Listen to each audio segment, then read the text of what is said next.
On this edition of Kingston Live, we explore the world of electronic music. We talk to Ricky Brant, KaKaow, and event organizer and fellow electronic musician Clint House about the upcoming Electric Circuits Festival at the Isabel Bader Center.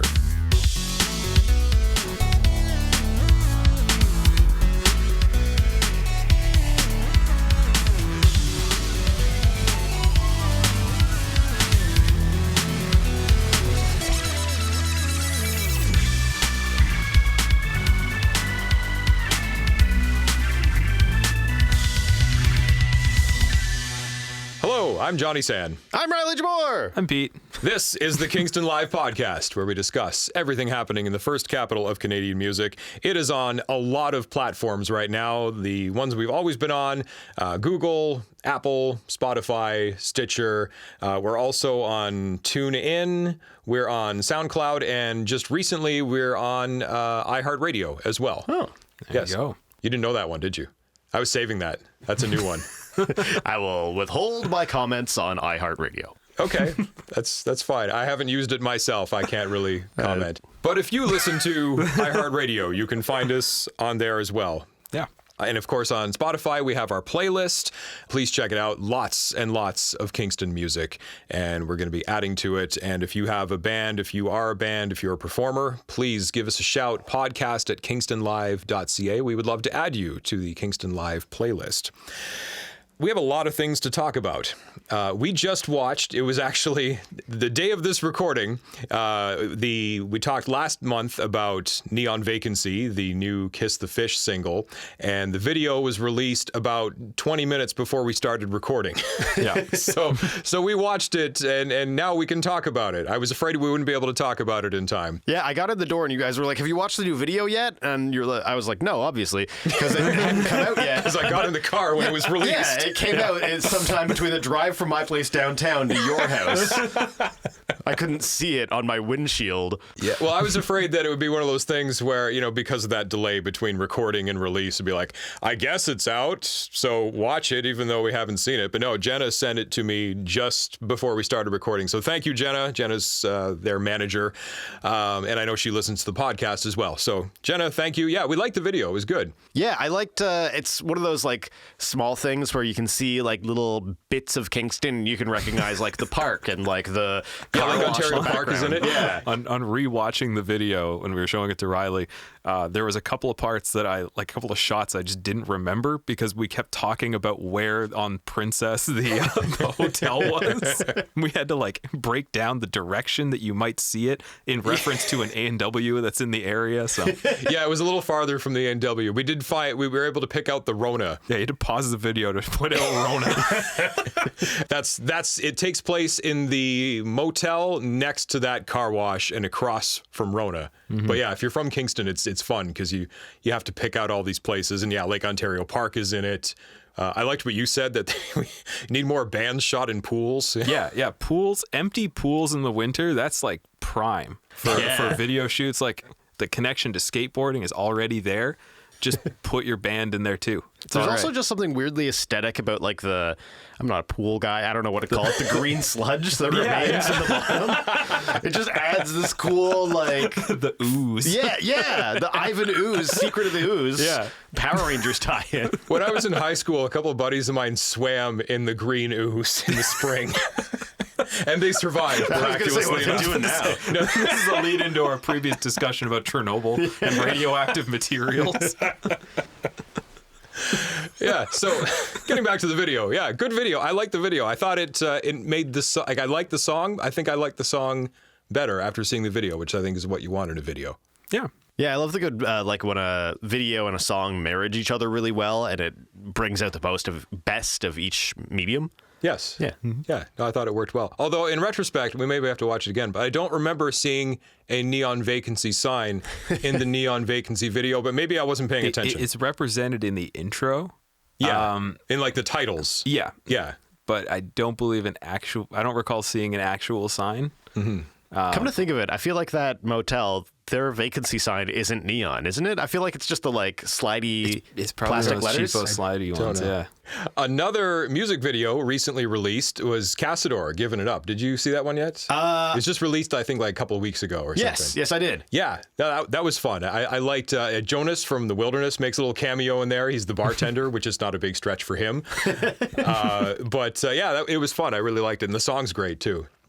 And of course, we are going to be up to our eyeballs in music videos in a couple of weeks because all those videos that were funded by the Film Office that we talked about a couple of months ago, those will be making their debut at the Kingston Canadian Film Festival at the Bedouin Sound Clash show. So that is, what's the day?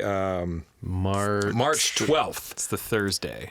Yeah. Yeah. So that's going to be really cool because they're going to show all those videos and then we get to see Bedouin Sound Clash after, which is awesome. And Pete and I, you don't know this yet, Pete and I were given a sneak preview of one of these videos.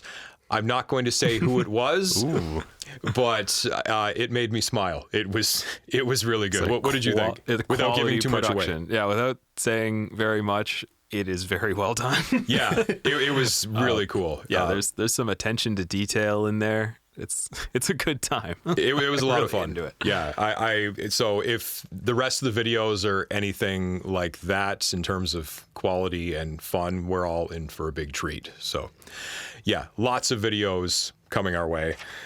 What else is going on? I did want to mention Joe's Mill, the Homegrown Live Music Festival. If you are a performer, there's still a couple weeks to apply. I think it closes March 15th. And Homegrown is a really unique thing. It's performers all over downtown. And I remember Chris Morris telling me that some performers, that's like the only show that they play. They just wait all year and they play at Homegrown. And there's, just everybody everywhere downtown, and it all is to benefit Joe's musical instrument lending library. And I actually ran into Chris Morris just a couple days ago, and I'm full of secrets today. There's a whole bunch of stuff I can't tell you. Maybe I'll tell you once. Why me specifically? Well, because you didn't know about the music video. Yeah, I've got like level 2 clearance. You're at still level 3. Sanfilippo family secrets. Yes, it's all about nepotism here. Yes. But no, Chris told me about Back to the Farm. Apparently, he's got everybody booked already for Back to the Farm. I don't think a date has been set, but he told me a bunch of the artists that are playing. I can't say who they are. I was sworn to secrecy, but it's going to be a good time. 2020 is going to be a good year for Kingston music. I've heard some rumblings about that lineup. So.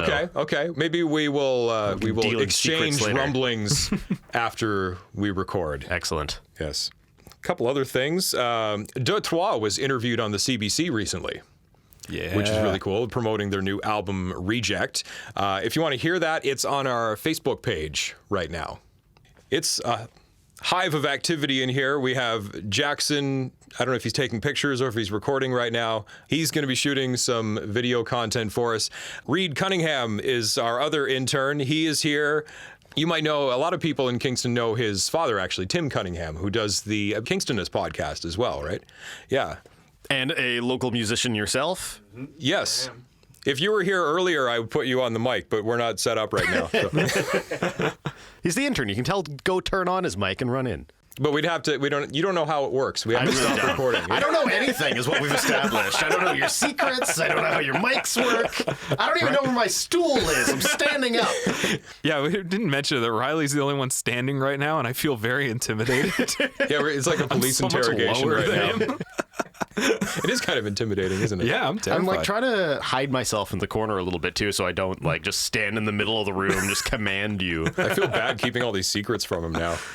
Yeah, and me. I only knew one of the secrets. Well, you're ahead of him, yeah. Yeah, that's true. If Rob has the highest level of security clearance, then I think it's me, and apparently you're next. And Bradley Jabour is at the bottom for some reason. I'm only next by like a fluke, though.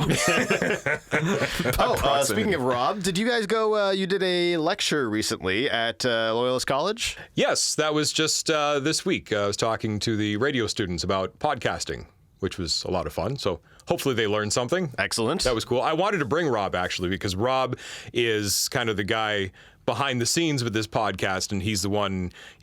We call him the marketing guru extraordinaire. So he's always the man with the plan. But unfortunately, Rob was away this week. He was at a conference in Alberta. So I haven't talked to him about that. Hopefully, we'll catch up about that soon. What else do we have to talk about? I think that's most of it. Oh, yeah, and Homegrown. We'll talk probably more about Homegrown as we get closer to it, but that is the actual date for the event. That is May 2nd. But, yeah, we got a little bit of time before that. What else? I think that's just about it. And we have some tickets to give away as well. Yes, absolutely. Grand On Stage brings you Juno nominees Sarah Slean and Canadian indie staple Hawksley Workman. Slean's combination of classic and pop and Workman's mix of electropop, glam, and cabaret will come together at the Grand Theatre Stage March 14th. And other upcoming Grand On Stage presentations include Dervish, Celtic music and dance from Ireland. Kim Mitchell's going to be there, Les McEwen and the Bay City Rollers, and Daka Braka. To get the most out of the Grand Theatre experience, including the best seats, the best prices, early access to tickets, many other benefits, go to kingstongrand.ca. Subscribe to Grand On Stage. Follow us on Instagram for a chance to win tickets. And Hawksley Workman, by the way, might be like the nicest guy in Canadian music. He's just a very nice fella. I haven't spoken to him before. But, I feel like if I ran into him on the street, I'd be okay with that. I think I've interviewed him like twice in radio stuff, but he was performing a few years ago at the Mansion for their like Halloween shindig, and I always I never expect an artist to recognize me because I'm just like a generic white man. You're a C-list local celebrity. Yeah, D-list actually. I still say it's C. You're a strong C for me. Thank you. C-list with C-list clearance. Yeah. I was going to say I feel bad for all these secrets I keep from him, but okay. But I remember he was at the show, and I walked past him and I think I just said hi, and he's like, "Oh, hey Riley, how's it going?" Which one, he remembered my name, and two, I was in a costume, so that's a feat that he recognized me. What was the costume? Wolverine. So I normally I have a beard. It was the only time in the last 10 years I have shaved part of the beard off, and he still recognized me. So I don't recognize you without a beard. I don't recognize me without a beard. I think I've seen it once, and I've known. How long have you and I known each other? It's been quite 7 years now, at least. Yeah. And I think I've seen you beardless once, and it was weird. That time, yeah. Yeah, I didn't like it. It made me uncomfortable. I was hoping that was going to lead into the Batman story. No, that was a couple of years after the Batman story. Has the Batman I can't tell the Batman story. Do we have story time for the Batman story? What time is it? It is 1:04. Yeah. Please tell them. This has nothing to do with music, but this is just a great story. We might as well save this too, just in case we ever need to fill extra air at some point. It's just cut the Riley Batman story in there. I wish I could remember. I'm sure a band had played that night, so I could tie it in. There probably is a connection somewhere, but this is just a fun story. I never get lived tired in of this. Kingston for maybe 6 weeks at the time, so I don't remember what band it was that was performing. Probably Goldwing, I want to say. I feel like they're a usual staple at the Haunted Mansion. But I was walking. It was the Haunted Mansion, as any Kingston local may know. The Mansion always does a really kick-ass Halloween party. Mm-hmm. And so I had just moved, so I was pretty broke. That afternoon, I did in radio what we call a remote, where you broadcast from a client and whatever. And it was right next to Audrey's costume castle, and I didn't have a costume for the night. So I would think we were at what was at the time Kingston Nissan. And so next door, Audrey's costume castle. I went over. I found this kick-ass Batman mask that was pretty much movie quality from Batman Begins. So it's the one where you couldn't turn the neck, right? It's all just very, and I wish you could see me describing it, because it's thick rubber. It was an 1/8 to 1/4 of an inch thick. We've all seen it. It's pretty intense. Yeah. Do you still have it? No, Kat made me get rid of it. That was one of the first things she did when she moved in. I don't know why. But so it's that thick, and it was tight to your head because it's a Batman mask. So I couldn't really hear much, and I wore glasses at the time, and I couldn't the glasses wouldn't stay on because the bat ears are up, so there's nothing for them to hook around. So I was whatever. I'm going to be drunk. I don't need to see things, and I don't need to hear things because those senses are going out the window as soon as I get a few beers in me anyway. The rest of the costume, by the way, that mask was $40. Everything else was from the dollar store. I had a garbage cape made of I don't know, a shower curtain and black duct tape, and then just black, like t-shirt, jeans, whatever. I can't see, I can't hear. I'm leaving the mansion, and I high-fived all the coworkers I was there with, and then as a joke, I turn around and I start high-fiving other people as I'm walking down the street. And then I just kept going, so I just kept my hand up, and I'm high-fiving strangers, because everybody was also, drunk at 3 a.m. And so I get down to, I'm just before I reach Princess in Montreal. I go to high five this girl, and she walks up, and I'm like, hey, high five. And she's crying. And she's like, could you call me a cab? I just need somebody to call me a cab. And it's a young woman after 3 a.m. alone, and something awful has happened. Obviously, I'm going to do everything I can to help here. So because I'm relatively new to the city at this time, I didn't really know any cab numbers. So I'm kind of fumbling through my phone to find some. And while I'm in the process of this, 2 of her friends flank her on each side. And I feel bad. I'm not going to give her name. So I'm going to make a name up. So I'm going to go with, I don't know, Stephanie. That wasn't her name, but they come up and they're like, Stephanie, are you okay? You need to go to the hospital. You were in a car accident. And I'm like, okay, well, I don't think this is my role to be involved anymore. And she goes, well, if you're not going to help me, I'm just leaving. And she takes off going up Princess Street, and her 2 friends follow her. And I'm standing there thinking that's weird. I didn't see or hear a car accident.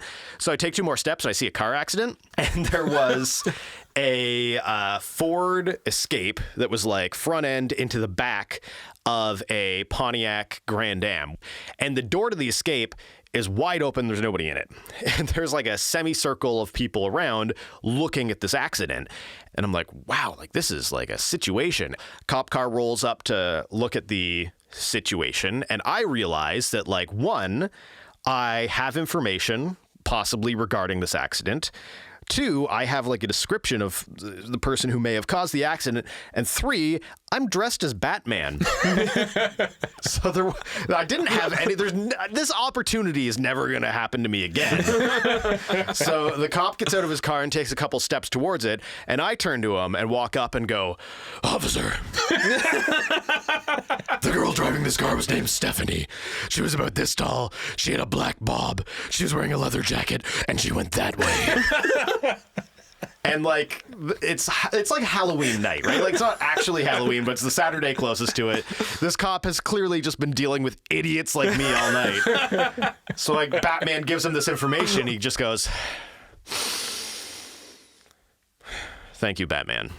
And just walks away.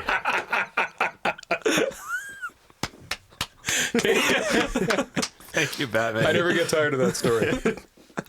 How did we get on this? You just told me to tell it. It was sort of related to something, because we were talking about Hawksley Workman. I'm trying to bring this back now. Because he had Haunted performed Mansion. at the mansion, on a Halloween night sometime. Okay, well, getting back to Hawksley Workman, though, yes, this is the longest. Oh, man. Making you do a lot of editing this Longest tangent we've had. I'm not editing any of that. I don't know what you're talking about. Yes, we have tickets to give away for Hawksley Workman and Sarah Slean. I think we have spent enough time yakking. We should probably get to our main event. What do you say? Well, keep talking about Chernobyl if you wanted to do that. We want to transition into that podcast. This is the problem, is the 3 people in this room actually like each other, so we can talk all day about anything, but we have to stay focused on music. So if there is nothing else, I'm going to check my list again, but I think we talked about everything that we were supposed to talk about. Oh, one thing I did want to mention, actually, and then we will get to the main event. We mentioned the Cassador video. That was actually recognized by Alan Cross. He had it on his lists of top 5, and it was the top, I believe, top 5 music videos to check out. And he said, and I quote, I wrote it down, Kingston continues to be a source of interesting music beyond the hip, the Headstones, Moist, and most recently, the Glorious Sons. That was encouraging. Goddamn right. Yeah. I'm not sure if I consider Moist a Kingston band, though.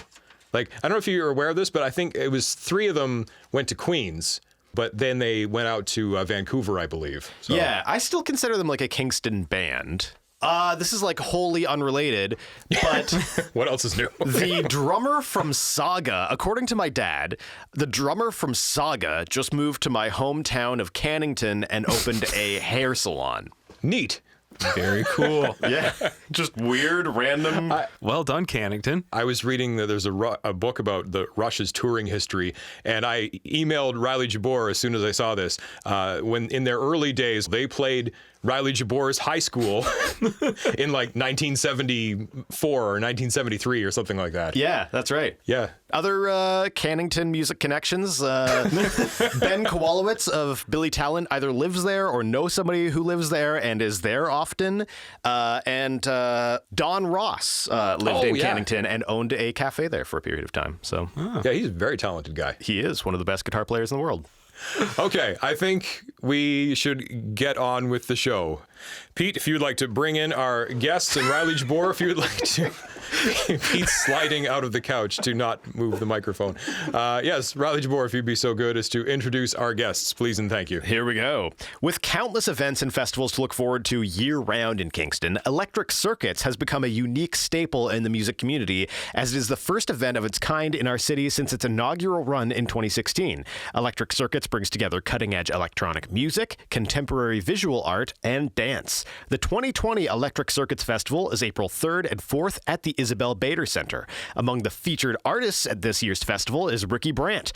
After playing guitar in his psychedelic funk rock band Shushlang, Ricky started teaching himself keyboards, and for the past 3 years has been diving headfirst into the world of synthesis and electronic music with his new project KaKaow. Welcome to the podcast, fellas. Thanks. Thanks very much for having me. And Clint House, you are what's your role, specifically your title in the Electric Circuits Festival? Oh, thanks very much. Yeah, my name's Clint House. I'm the programmer and talent buyer for the festival this year, which is our 4th year, as you know. And I'll also be performing live on the Saturday night. Oh, I didn't know that. So you're a performer as well. Absolutely. Awesome. Okay, well, we'll probably ask you about that as well. I did not realize that. First of all, I want to apologize almost, sort of, because we wanted to talk about this last year, but we were just kind of a bit late to the party. But we were like, okay, next year for sure, we're going to talk about this because this is kind of a unique thing in Kingston. Tell us about the event. What's it all about? What's going to happen? All right. So for this year, the 4th Electric Circuits event, we've got the 2 nights. We have over 20 performers, and that's a mixture of live electronic musicians as well as DJs and visual artists in 3 rooms on each of the 2 nights. So where there's really, you know, if you're kind of on the fence about electronic music in general, and you want to say, you know, that you've seen something that's typically good representation of the good stuff, this is the festival for you. Now, what's that going to look like? Because we were sort of trying to picture it before, because in the main hall at Isabel Bader, there's all those seats. So, like, are people seated, or do you clear out the seats? How does this work? And you mentioned other rooms as well. Absolutely. For the lobby, or the main hall, we're going to have sort of like an ambient dome type setup with a really actually a very unique digital visual environment to it as well. We have some artists that are going to be using some particularly cutting edge hardware as well as software for that room. And then we have the rehearsal hall as well as the studio theater that will have sound systems set up in both rooms with artists going all night long. I'm curious about the art component as well, because there's sort of a visual art thing happening as well, right? That's right. Yeah, we have some pretty interesting visual artists that are coming from different cities. We have a Diagraph coming up from Montreal, as well as other artists throughout the Dome. If I'm trying to maybe give you a good explanation of it overall, is that we're really actually going for environments. So it's not just something that's really kind of static. Mm-hmm. So you'll be able to come in and be kind of somewhat immersed in the visual aspect of it. Well, that's cool, and I was hoping you would say that, because I was kind of hoping and sort of visualizing a more, like you say, immersive sort of experience. So absolutely, that's really cool. Yeah, music-wise, on the in the rehearsal hall, on both nights, we have a sound system crew called the 40 Hertz sound system that's coming up from Toronto, and it's going to sound really, really nice. You mentioned the cutting-edge hardware and software component of some of these artists, and that kind of ties into a question I've had about electronic music for a little while now, where it seems like in previous years, like if you go back to 70s, 80s, 90s, there was almost a threshold of entry to get in as a electronic music creator, because there is the hardware you had to purchase and the software and the understanding of certain levels of technology. And now it seems like the scene has grown so much. And do you think that's in part due to the accessibility of technology. Previously, you would need all of these different synthesizers and different plugins and programs on your computer. And now I know artists who are doing stuff just on like a tablet or on their phone where they can synthesize or sample and create some really amazing electronic music. Absolutely. And hopefully Ricky can expand on this too. I know for myself, when I was starting out in the 90s, a lot of the high-end gear and even the low-end gear was out of reach. I could either not find it used or, and get really what I wanted, or I couldn't simply afford the really nice stuff. Now, a lot of that stuff, that's not as much of a consideration anymore because you can do a lot on a computer. So like when the as the turn of the new century, everything really went towards computers, and a lot of guys got out of writing on hardware and went back into the software world. But now even a lot of the hardware is a lot less expensive now too.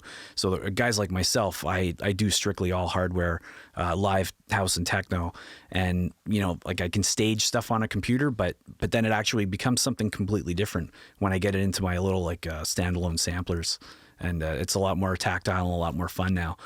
It's it really is. If you were thinking about it, it's almost like the Wild West to a certain degree. Pioneering kind of stages. Absolutely, especially with like the NOM show having just happened, with all the new music technology coming out. You get to see really what's stepping forward the game of producers. But then, like you say, it's just like all that old school analog equipment. Like I'd go for a Moog Model D any day, right? Yeah.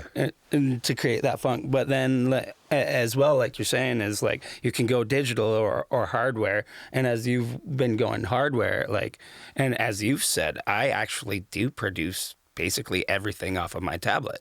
So it's really powerful mode of creation these days, and the accessibility is just wild.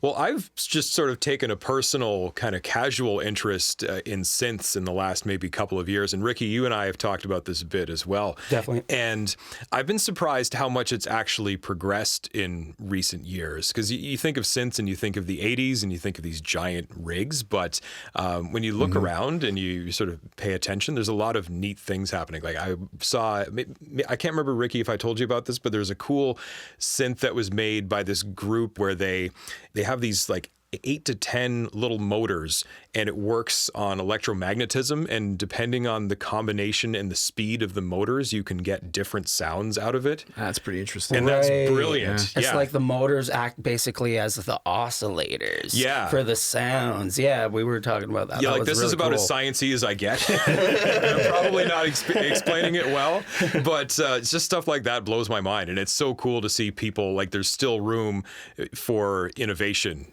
Absolutely. I wouldn't want to take that on the road. Just fear of theft or what? Oh, it's I can only imagine something breaking and then having to fix it. Maybe, I don't know, but they know what they're doing. I trust them to make good stuff. What? You spoke of innovation, and I think there's something that really needs to be said about electronic music and innovation, because there's always seems to be new creations coming from the electronic music side of the music arts, where electronic music really seems to be breaking ground more often than any other format, with the constant tie-in to things like visual arts or just new ways of presenting the music. I feel like electronic was the first format where you would really hear things like the silent disco, and now like every festival is like, why isn't there a silent disco going on? Of course. Do you think that's tied to the innovation of being so closely tied to technology and software and all of the different aspects of electronic music? Well, there's definitely that for sure. A lot of what's in modern electronic music right now is stuff that came from happy accidents. There was keyboards that came out that nobody bought when they were out, and it about like 3 or 4 years after they were out, completely shelved, people discovered them and started making like whole new genres of music out of them. So there's also genres where they're all built around just one setting or one trick that a sampler can do. There's that aspect of it, and then there's stuff that's just been thrown away that is used for completely new types of music. So yeah, it's kind of different in that way. Like you can really nerd out and get a lot of modules and build your own sort of kit, or you can try and find something that allows you to give your own individual expression as well. I'm going to get super nerdy here. I saw a video of a fellow who managed to make a synthesizer out of a Sega Genesis. So, you know, the Sega Genesis had those really no computer. Yeah, those really he's awesome. grindy kind of sounds. And yeah, he built the whole thing. It was like the size of a ping pong table with a Genesis in the corner, all wired together with a keyboard. Yeah, And- that guy's really cool. You know, he actually tours with that stuff. Yeah, with Awesome. modular equipment and it's wild. Thousands that I of would hate to bring on the pounds road. I can't even imagine how you get that on a plane. Because he's doing Imagine gigs. explaining that to customs. What is this? Well, it's a keyboard made out of a Sega Genesis. Yeah, like how do you convince them that it's not a bomb? Yeah, it looked pretty dangerous. Yeah, Yeah, exactly. All these crazy wires. yeah. Yeah, I've I mean, seen you can imagine that timers and- if you're on one hand, you're the border guard, and you got to get the guy to switch it on. Make sure it really actually makes a noise. Yeah, It's Starts an impromptu beeping. concert every time you're going turn through up security. the LFO, starts beeping quicker. Give him a heart attack. I'd put out a basket for like busking donations. Yeah.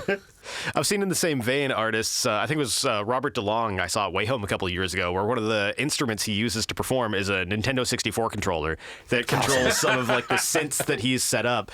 And I find that creation and innovation and creativity so fascinating and so cool. It's also, I feel like electronica may have the most pure DIY ethic. Now of, that's a term I haven't used or haven't heard in a long time. Electronica. That's a good one. Yeah.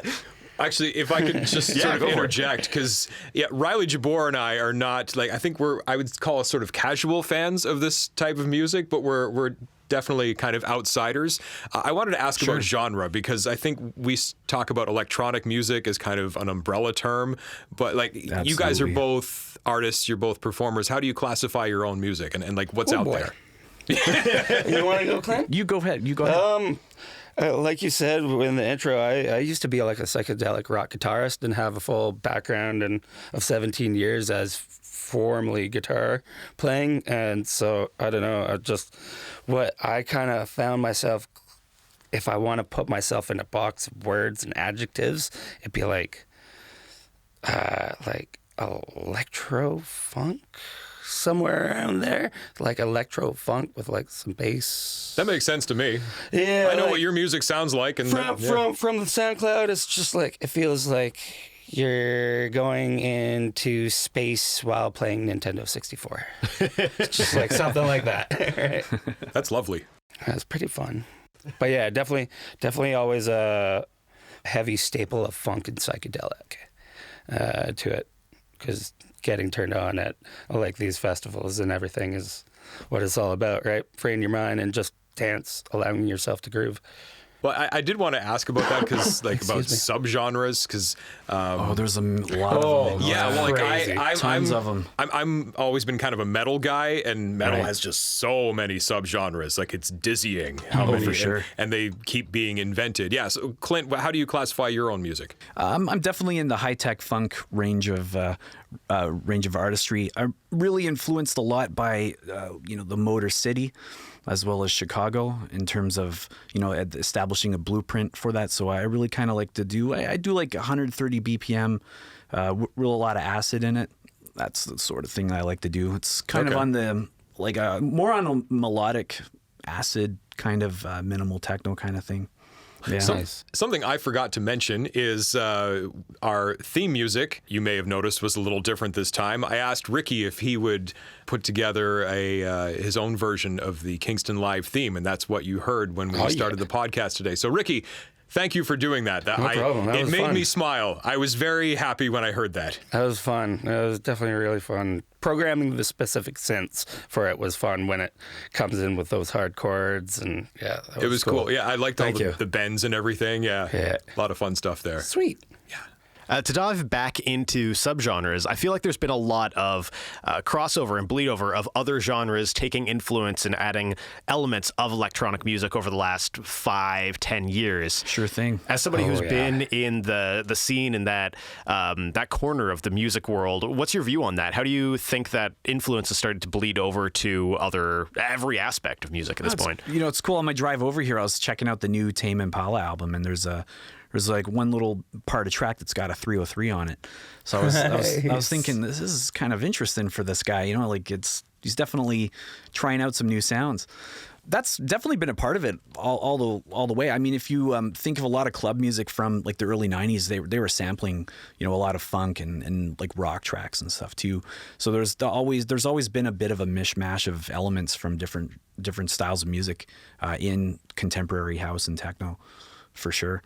And we're also talking about how even in the rock world, you see a lot more synths in rock bands. You know, like 20 years ago, there was a very kind of distinct dichotomy between electronic music and rock music. But I feel like a lot of that has kind of crossed over as well. Liam in the Wilderness plays synthesizers, right? Yeah, there you go. Synthesizers in rock bands. So. And it's a great sound. I always like them. Amazing, right? Yeah. Super heavy. Yeah, well, it brings so much more color to the sound. Like in a rock band, I find it's very easy to kind of get numb to the sound of the group if it's just guitars the whole way. Right, it's good. You know, a lot of the pushback, especially in the early 80s, was the people didn't seem to really hate synth so much as they just couldn't stand the idea of it being sequenced. Okay. Yeah. There was always that thing where it's like, well, somebody's not really playing those notes, you know, or anything like that. But yeah, when you have like the Rick Wakemans and like Geddy Lee playing synths, well, they're actually in rock bands rather than like having, like you said, the sequences just running. Right. And then you can just hit a note and change the keys whenever you want, right? That's right. Well, I want to talk about that too, because we touched a little bit on setup, and Ricky, I know you've got kind of a setup. You've got, maybe you can explain it, but I know you've got like a keyboard and you've got like a laptop setup, and how does that all kind of come together? So yeah, my setup is essentially I run 2 MIDI keyboards. One keyboard is actually a 1989 Yamaha YS200 FM synth that I just run MIDI out to the iPad. So I run that and an M Audio Oxygen 49, so I can have macro controls over the cutoff frequencies and resonance of all the internal synthesizers that I'm using. I hook all that up into the iPad, for which I have my DAW software on it, and then I'm able to run tracks and effects and everything like that. And it's cool because then just run that through a mixer and then out to the system. So okay. Yeah, and it's cool because it's still very much a dynamic performance. Like you're still, like there's all this machinery, but you're still playing it and you're still into it, which is really cool. Absolutely. And since the whole electric circuits has been coming up, I've just been trying to find new ways to just really bring it and tweak stuff just to not only be at my A game, but like whatever came 1,000 years before A, like I'm going to be at that kind of game for this show. I'm trying to just set up all the new controls and the dynamic patches and everything like that. So I'm getting really excited for it. We're getting so esoteric here. I love it. Jay Midoff, you're listening. I hope you're enjoying this. That's, you know, if I'm contrasting that, my setup is basically just 2 Octatracks and a DJ mixer. Awesome. Yeah. It's simple, but, you know, it's kind of deceptive at the same time because I've got a lot going on. That's all that I can draw from on the hardware samplers and sort of take things wherever I want them to go. Definitely. Same idea, but everything is all very, very compact, and I don't have to think too much. I want to say to the listener, if you don't understand what they're talking about, like I do production and music for a living, and even I'm barely following this. Most of the stuff I do isn't even hardly like really sequenced at all. The entire time, to be honest, most of the stuff I'm playing is sequenced backing tracks, and yet what I do is I take very key elements out of what I do throughout the tracks, mix them all together to be all consistent with the beat, lining up everything, and then I physically play the keyboards the entire time. So I don't have not a second to myself hardly often when I'm actually up there. So by the end of the gigs, I'm just sweating. Awesome. That's a good way of striking the balance between not giving away all your secrets plus demystifying the process. So that's a good way to say it. Let's get back to the festival. Sure. I want to sort of speak quite frankly about the scene, because I know a lot of people will think about electronic music and they'll think of like raves and drugs and otherwise debaucherous behavior. But Pete was pointing out the Isabel Bader Center, that you picture people bringing a cello into that kind of place. So how does that all kind of fit together? Because I'm sure this is going to be a classy event, first of all. Oh, absolutely. Yeah. Absolutely classy. I've always thought techno, especially techno, wasn't really all that far away from more classical forms of music. Okay. In terms of how, purist it can be. I'm definitely no techno purist by any means, but I definitely, in programming this festival, I wanted there to be a lot of extremely good music.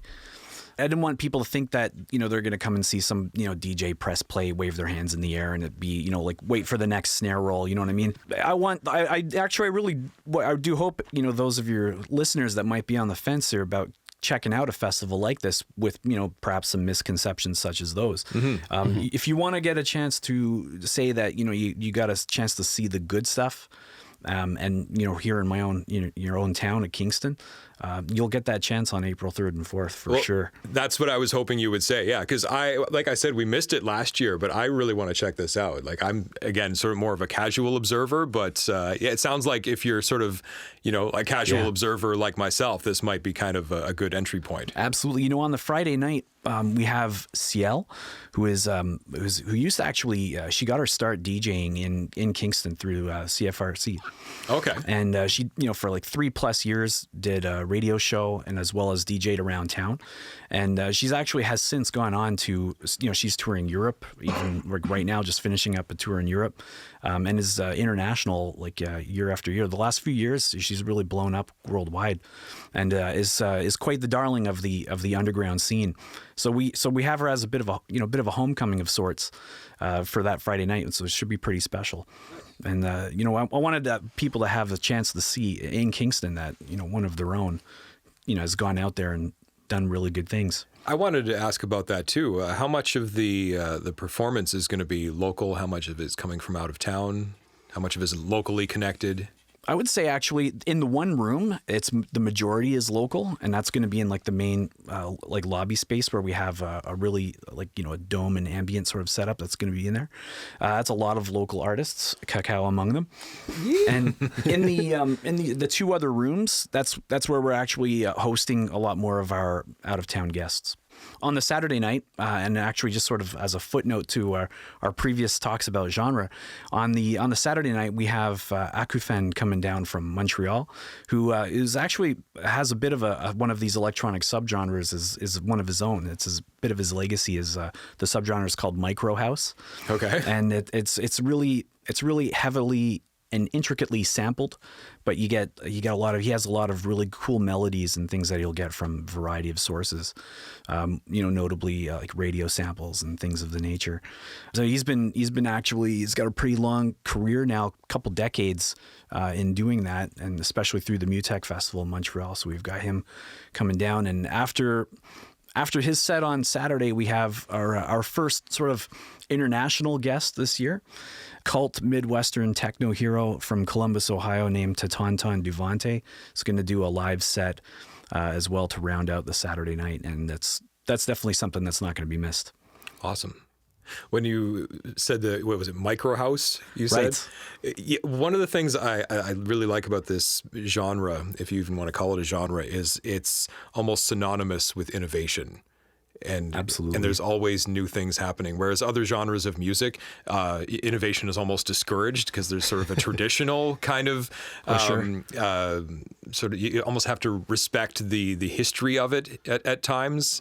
And I feel that even slightly more modern pop genres are almost falling into that. Whereas electronic music, there's always been room to grow and experiment. I think that's because techno and electronic music was bred and born out of just that experimentation physically with circuits, seeing what sound could do when you run it through different modulators. And it's just it seems like experimentation is the essence of electronic music.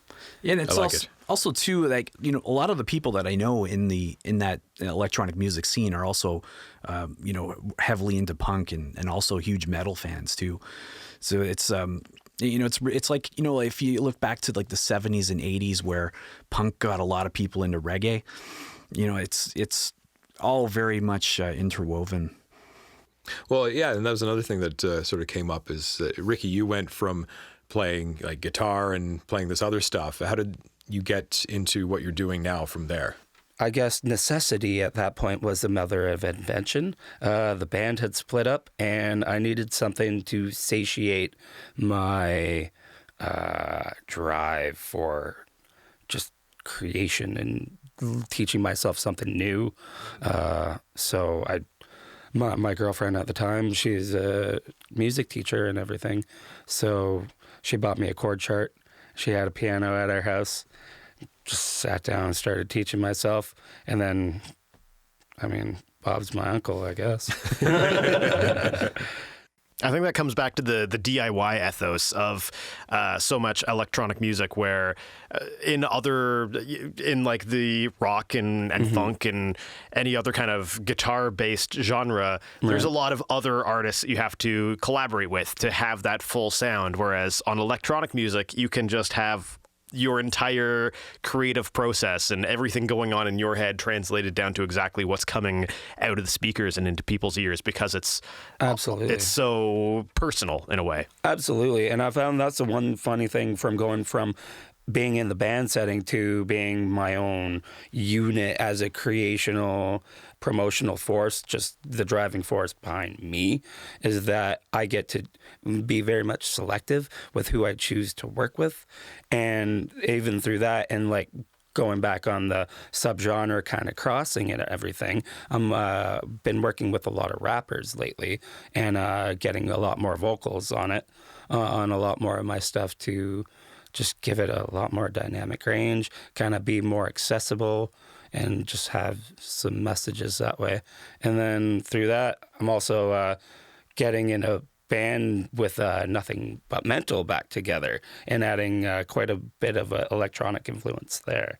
So that's pretty cool.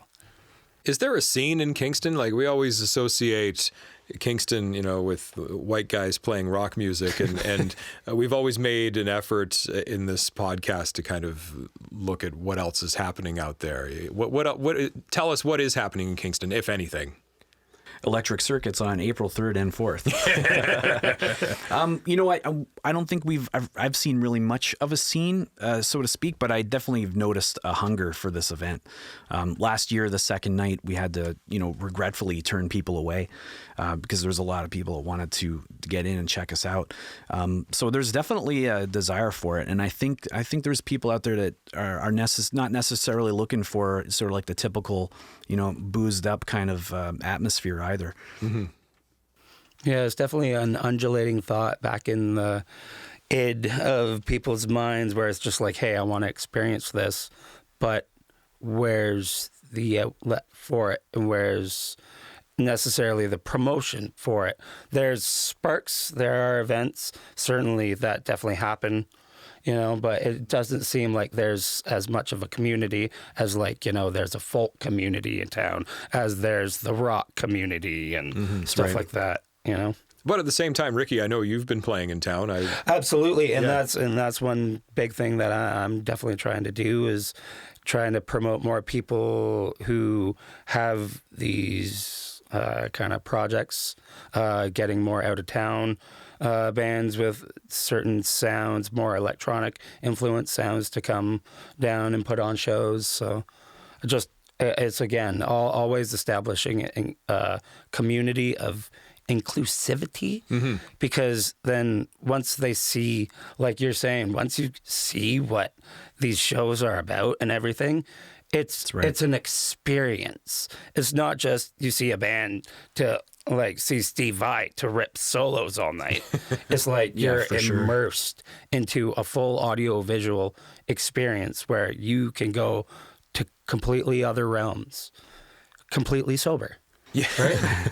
Well, and that's what I think I look forward to with the festival coming up is that sort of married with the visual component that you've described. Yeah, so I like the idea of this immersive kind of thing. Yeah. Yeah, it's gonna be something to see for sure. Something to I'm gonna borrow a tagline from fabled Canadian techno label, but there's going to be something for your mind and something for your feet too. That's cool.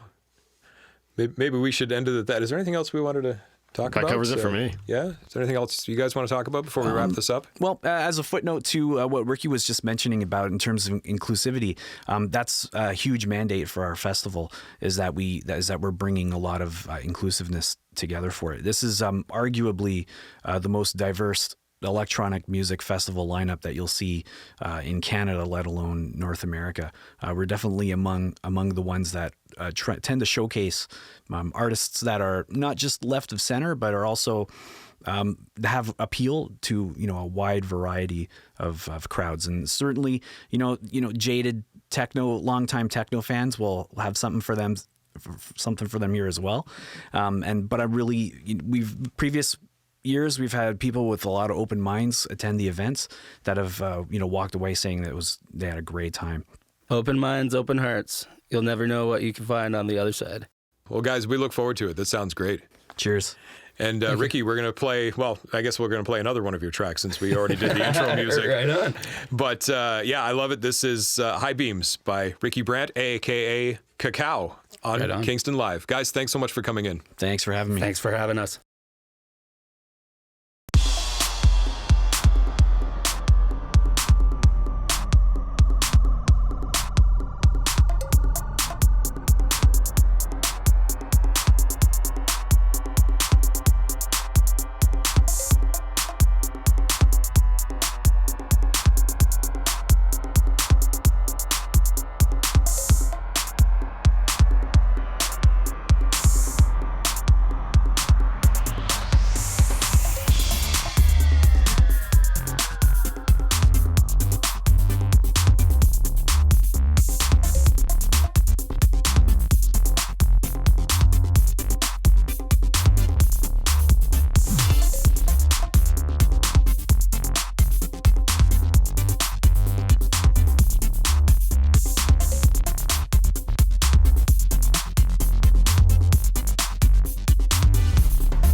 This has been Kingston Live. We encourage you to rate us on your listening platform of choice and subscribe where possible.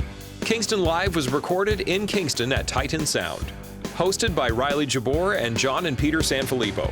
Executive producer Rob Howard. Special thanks to Jackson Coulter, Reed Cunningham, and Allison Dixon.